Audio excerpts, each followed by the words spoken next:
Chuck Schumer and Mitch McConnell are hammering out their power sharing agreement. It'll be a 50-50 Senate tomorrow at 3 p.m. when Raphael Warnock and John Ossoff are sworn in and Kamala Harris's replacement is sworn in from California. I forget the guy's name.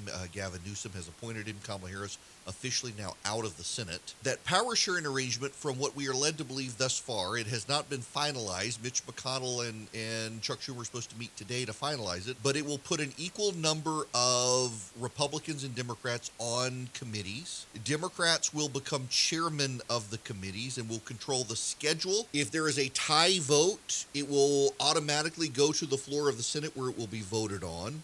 But this is very similar to the arrangement that the Republicans and Democrats had after 2000 when there was a tied Senate before Jim Jeffords switched to the Democratic Party. So you'll see a 50-50 Senate with Chuck Schumer as majority leader, Mitch McConnell as minority leader. Chuck Schumer will set the flow of legislation that comes to the floor. The committees will be tied, an equal vote, but any tied vote from the committees, that legislation will come to the floor. Republicans and Democrats will be given largely equal time to debate on the floor, even though the schedule and agenda will be set by the Democrats. The filibuster will remain in place because the Democrats do not have enough votes to break the filibuster. Joe Manchin, Kristen Sinema, Dianne Feinstein have all come out and said no, they're not in favor of getting rid of the filibuster, so that will remain. They will hammer out an agreement as well today, McConnell and Schumer will, on how to handle President Trump's impeachment.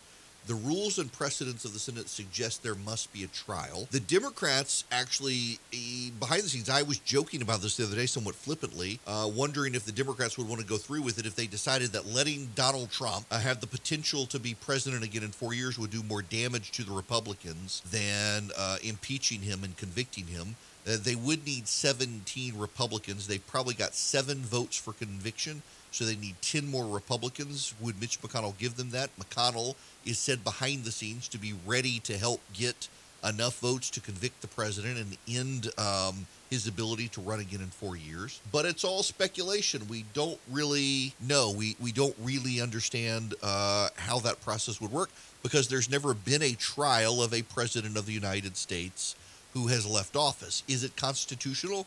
There are some people on the right arguing, no, it's not. What's interesting is a couple of these people in the past authored papers on the topic and said, yes, it was.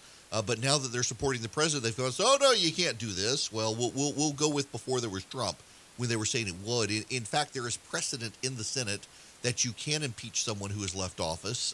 They've done it before, just not to the president. The question is whether or not the Chief Justice of the United States will preside, and my presumption is he will not, because the Chief Justice only presides if the president is the current president, because the vice president would have a conflict of interest.